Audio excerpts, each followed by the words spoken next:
No, obviously disappointing day on Saturday. I had a chance to go back and watch the tape and look at all that happened, and a lot of credit to Indiana for playing really a clean football game, and B, just not our best football in any area. So disappointing. It's just kind of an opportunity for us to kind of get back today and get to work and try to improve that.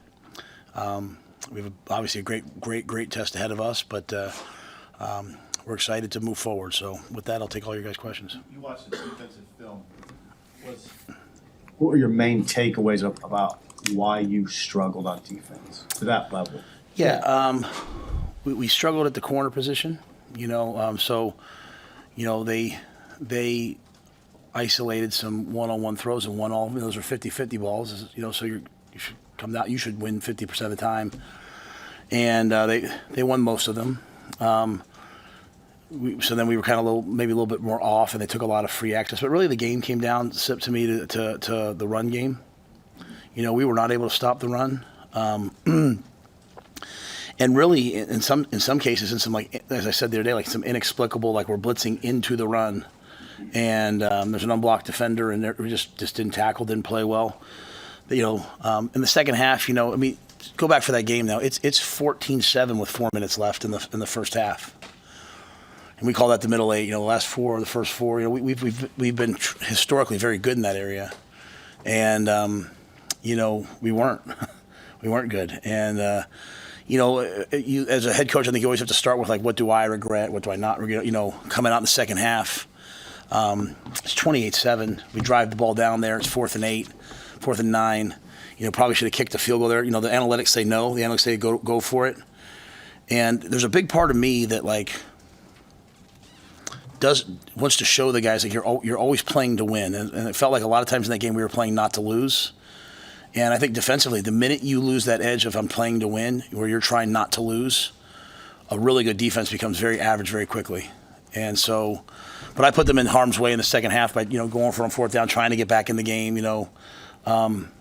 At the same time, I probably shouldn't have done it. I don't know that I regret it, if that makes sense. Like I kept saying to Giff on the sidelines, hey, I can't wave the white flag. I can't not try to get back in this game.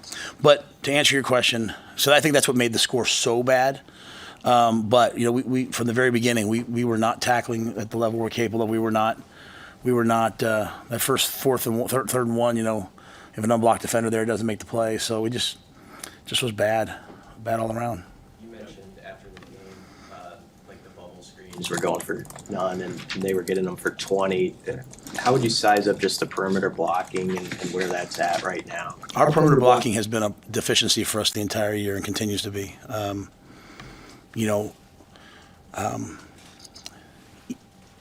Like even on the first drive, the second drive of the game, you think about the game, right? We start with the ball on the 1 yard line. We get a couple first downs, we punt the ball. Then the next drive, we drive the ball all the way down to the 15 yard line. We fumble. But they blitz off the edge. We have a bubble screen out there. Should get thrown out there. It doesn't get thrown out there. Okay, whatever. Well, on the first drive of the second half, we kick it out there, and Jacory just gets tackled because we don't block the safety. There's an execution component of all this that I hate when coaches say, well, we just didn't execute, right? Like to me, that's like a cop-out. But what I don't like is missed assignments. What I don't like is not knowing what to do. And so in many areas, things happened fast in that game. They pressured us. We kicked the ball out, and either we run into the defender, or we don't make the block. So that whole component of our game was lacking, and it's something that they did. They did, on the goal line. They did it at a high level. They did a couple times. They took advantage of their RPOs. So it's an area that we have to be better at. What's your challenge to your assistant coaches as they take the players through both the fundamental drills and just the preparation this week for how they can get the players better in a short amount of time?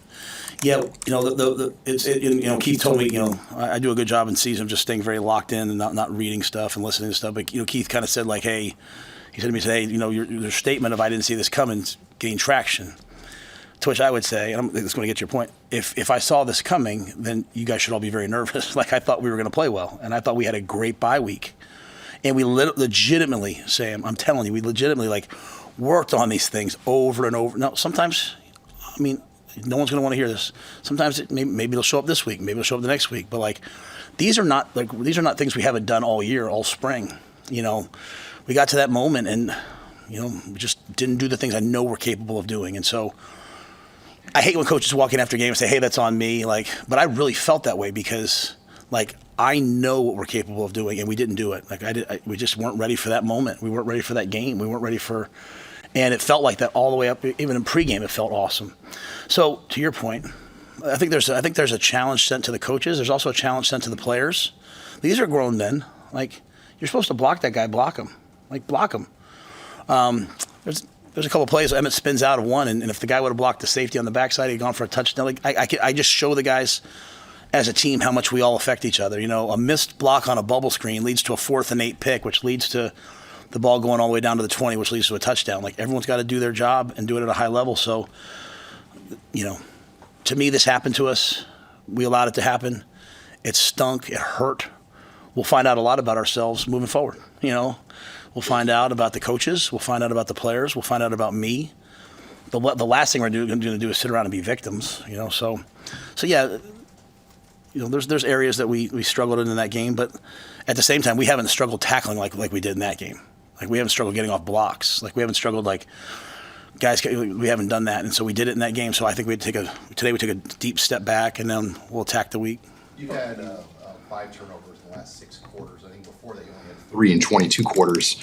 Particularly in the passing game, what are you seeing? Why is Dylan forcing throws or throws not there? Teams playing different looks on Dylan? Why are the interceptions there now that maybe weren't there at the beginning of the year?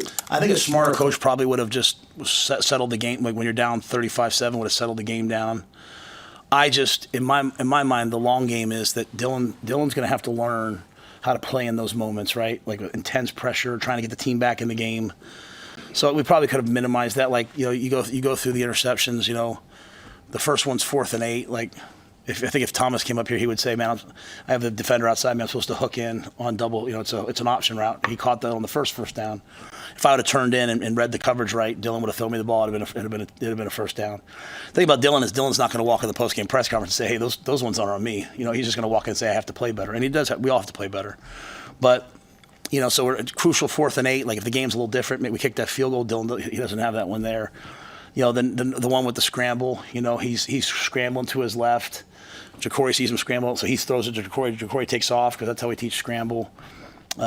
Just kind of a tough play. So the third one's a batted ball. So yeah, we don't want any of those, and those aren't excuses to them. But everything's not just always kind of as it seems. I thought Dylan did a lot of really, really good things in the game.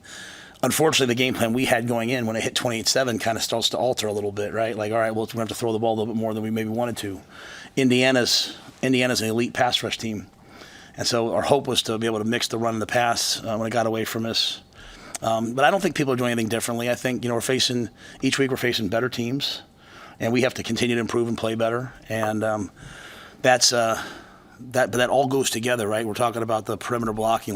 You have to be able to kick a bubble out and have a guy go for 30. Steve, you asked me after the game, we need a run to pop for 80. Every run can't get tackled by the ankles, and so. Instead of, my main thing in life as a coach is not to panic, not to overreact, not to change everything. Just keep getting better at it until you're the best at it that they are. And so, but I wanted Dylan to stay in there in that game, in that situation. I wanted him to have to battle through all that. He suffered. He went through 3 interceptions. He suffered through that, and hopefully we get a little bit better as we move forward. But I think he's playing well. I really do. It might not seem that way to everybody, but I think when I watch the tape, I like most of everything that he's doing, and we'll just keep building off it because the teams get better and better. Along those lines, No panic, no overreact. Do you have to be wary of anything with the players because of the nature of that loss? Is it any different when it's 56-7? What you look out for in the locker room on the practice field? I think you're doing that every week, right? I think if you have the right team, the right group of men in the room, and if anything, 56-7 should snap you back to reality, right?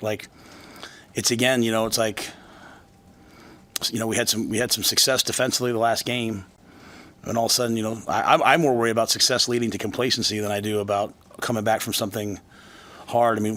You go back and watch the tape now. If you watch the coach's tape 2 or 3 times, we should have sacked guys. So the guys that were all over the news interviews and all over Twitter talking about how many sacks they have, they didn't show up in that game, right? So to me, I'm worried about complacency, and I really trust our players. I think our players just have to settle down and go back to the drawing board. You have a bunch of veteran players who, you know, we've had a couple opportunities to get to these big moments, and we've gotten there. It's just kind of fallen a little bit flat, right? So last year, Michigan, right? And then we rebound from that, right? And then we get ourselves to 5-3, and then we just can't quite get over the hump. And then here we are. Colorado, to me, was a breakthrough, right? Like, hey, a big moment. We went and played it. And then, you know, I mean, Illinois has proven to be a pretty good team, right? They just beat Michigan on the road, but that was a good game back and forth. But we got to overtime, and it just kind of looked like that game, right? And now here we are on the road against Indiana, a team I felt we were prepared for, and it fell flat. So part of my job is getting us to, you know, not fall flat, right? I'm not saying we were flat. I'm saying the effort falling flat.